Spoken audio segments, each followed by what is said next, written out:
Sylvester Stallone is a legend among legends, an amazing treasure of Hollywood, a rare star the world may never see again. He is living proof that pain can be turned into glory, and sadness can be turned into something that lasts forever. He came up from hardship, rejection, mockery, being broken, and being looked down on. And yet he rose like a storm, turning his broken voice into strength, his beaten body into steel, and his hurt soul into Rocky Balboa. A hero who became the very heartbeat of America. From the rough jungles of Rambo to the Oscar stage of Rocky. From the roaring thunder of Hollywood to the heartbreaking silence when he lost his beloved son. Stallone has carried dreams, pain, and his story on his shoulders. And he has never once let them fall. He didn't just change movies. He changed what it means to fight, to keep going, to stand back up after every hit that life gives you. And today, with a personal fortune of more than $400 million and a name forever written in the history of Hollywood, the hard truth is this. No fame, no wealth, no applause can erase the wounds carved by time, by surgeries, by loss, and by age itself. At 79, Sylvester Stallone is no longer fighting for applause. He is facing a battle more brutal than any role he has ever played. The tragedy of Sylvester Stallone's life didn't wait for him to grow up. It hit at the very moment he was born. On July 6, 1946, in the tough streets of Hell's Kitchen, New York, Michael Sylvester Gardenshow Stallone came into the world not with joy, but with pain. A messed-up delivery with forceps tore into the delicate nerves of his face, leaving the left side of his mouth paralyzed. The crooked smile and the slurred speech that would one day make him unforgettable were at first a cruel punishment, a mark of being different, a stamp of being broken. His first breath was not a beginning, but a warning. Life would not come easily. His family offered no safety. His father, Frank Stallone Sr., an Italian immigrant barber, was a man of fire, strict, explosive, quick with his fists. His mother, Jackie, strange and restless, was absorbed in astrology and her own goals, often leaving her sons to take care of themselves. Their home was not a safe place, but a battlefield. Stallone would later admit, "I never knew what a happy home was." By the age of 5, the family moved to Maryland, but the chaos followed them. He and his younger brother, Frank Jr., were caught between anger and abandonment. In 1957, when Stallone was only 11, his parents divorced. School became another place of embarrassment. His slurred voice and crooked mouth drew cruel teasing. Mr. Potato Head, Sylvia, Slantmouth. Each nickname cut deep, carving shame into his soul. He was kicked out of 13 schools. Teachers branded him a boy headed for a dark end. Even at home, words from his mother echoed in his ears, cold and mean. Childhood for most is a time of innocence. For Sylvester, it was a constant storm of rejection. And yet within this darkness, he found light. In the dim, smoky theaters of New York, young Stallone discovered the one place the world could not touch him. He would sit alone for hours in the back row, losing himself in the lives of heroes who rose from nothing. "I would spend countless hours in theaters," he later remembered. "That was the life I wanted, winning over evil, a hero who saved people." For Stallone, films were oxygen, survival, proof that even the broken could become amazing. His dream of becoming an actor didn't begin with red carpets or bright lights. It began with hunger, with loneliness, with rejection pressed against him day after day. When Stallone came back to the United States after studying in Switzerland, he enrolled at the University of Miami to chase drama and theater. But the classroom could not contain his restless fire. He dropped out and got on a bus headed for New York City, carrying nothing but a few dollars, a coat that doubled as his blanket, and an impossible dream. New York was supposed to be the place where dreams were made. For Stallone, it became a battlefield where survival itself was a daily fight. He wandered the city like a ghost, knocking on the doors of casting agencies, clutching his headshot, begging for a chance. Over and over, the answer was the same. "No, not you." He was told his face was wrong, his voice too slurred, his look too strange. For 3 endless weeks, He lived in the Port Authority bus terminal, sleeping on iron benches, his coat his only home. He showered in public bathrooms, ate scraps when he could find them. I was starving. I had no money. I had to do what I could to survive, he later admitted. To keep himself alive, he took every odd job the city threw at him.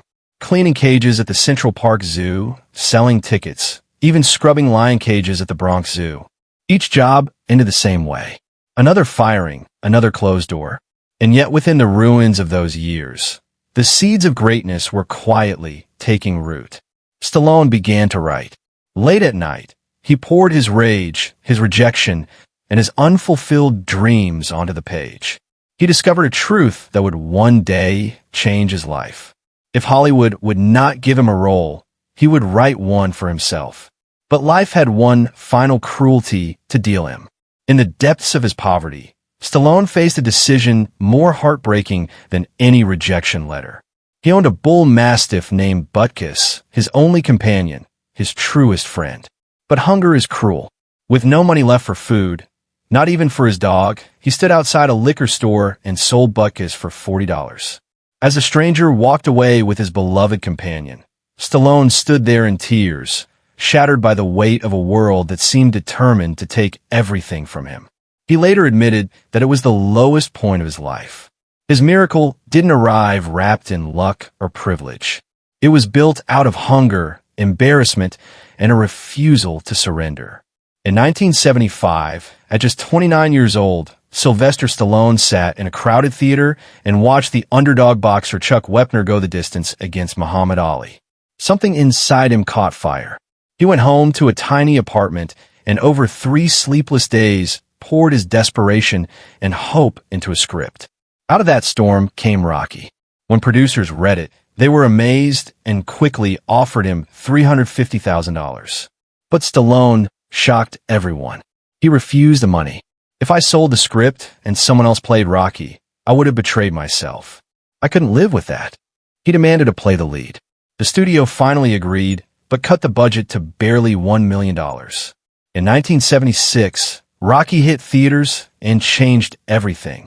It made more than $225 million worldwide, won 3 Academy Awards, including Best Picture, and turned a man who had once slept in bus stations into an overnight Hollywood star. Through the 1980s, Stallone became John Rambo.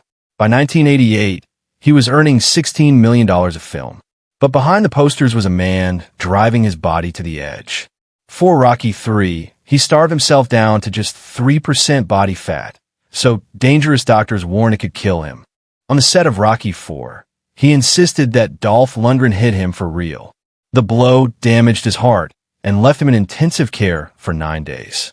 And then Hollywood threw him aside. The 1990s were brutal. Failures that critics mocked and audiences ignored. For nearly 10 years, the lights dimmed. But Stallone's life was never about surrender. At 60, he returned with Rocky Balboa in 2006. 2 years later, he roared back as Rambo.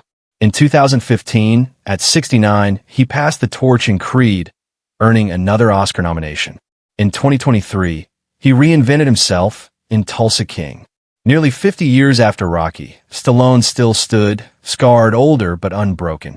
In 1974, Stallone married Sasha Zack, a young actress and photographer whose faith in him burned brighter than his own. She was his anchor, standing beside him when he was broke and unknown. They lived with little, but loved with much. When Rocky was born in 1976, she was right there. That same year, their first son, Sage Moonblood Stallone, arrived. Holding my son was bigger than holding a trophy. This was life. This was real. 3 years later, in 1979, their second son, Sergio, was born. But then little Sergio was diagnosed with autism. What should have been joy collapsed into endless hospital visits and sleepless nights. Stallone admitted, "I felt torn apart. On screen, I was a hero. At home, I felt powerless." By 1985, after 11 years of marriage, the fairy tale collapsed. The divorce came quietly, with silence. The most cruel blow came in July 2012. His firstborn son, Sage, was gone, his heart failing without warning at just 36. "There is no greater pain than losing a child," he whispered. "It stays with you forever." Sage had inherited his father's love for cinema, dreaming of stories that would outlive him. But death cut it short. At the funeral, Sasha and Stallone stood side by side, simply mother and father, crushed beneath the most unnatural reversal of life itself. After his first marriage, Stallone married Danish model Brigitte Nielsen in December 1985. To the world, they looked like the ultimate power couple. But their relationship burned too hot to last. Barely 2 years later, in 1987, it ended in divorce. Then came Jennifer Flavin. They met in 1988 when Stallone was 42 and Jennifer just 19. For 6 years, they built a fragile but real love until in 1994, Jennifer received a FedEx letter ending it. But in 1995, they reconnected through quiet forgiveness. In 1997, they married. That same year, their first daughter, Sophia Rose, was born. Doctors discovered she had a birth heart defect and would need surgery as an infant. Stallone later admitted that holding Sophia before surgery was like holding his entire universe in fragile hands. Sophia survived. 2 more daughters followed, Sistine in 1998 and Scarlett in 2002. In August 2022, after 25 years of marriage, Jennifer filed for divorce. The news exploded worldwide. Behind the headlines were years of strain. Stallone was chasing roles and traveling. Jennifer longed for stability. And then they reconciled. Within weeks, Jennifer withdrew the filing. They made a choice to fight for the family they had built. Now Stallone stands with Jennifer and their 3 daughters beside him, carrying proof that even the most beaten hearts can heal. The world saw Stallone as indestructible, but his body was paying a debt so cruel it nearly destroyed him. In 1985, during Rocky IV, Dolph Lundgren hit him for real. One punch struck his chest, damaging his heart. He spent 9 days in intensive care. For Rocky III in 1982, he starved himself to 3% body fat. Doctors warned his organs could shut down. More than 14 major surgeries stitched his life back together. Now at 79, Stallone moves differently, but he does not stop. The pain doesn't go away, he admitted, but neither does the will to keep moving. Rocky and Rambo were painted as immortal, but the man who gave him life was left broken and stitched back together. And perhaps that is why his story still resonates. True heroes are shaped by pain and reborn through never giving up. Stallone gave his flesh, his bones, even his face to cinema. And in doing so, he transformed agony into legacy.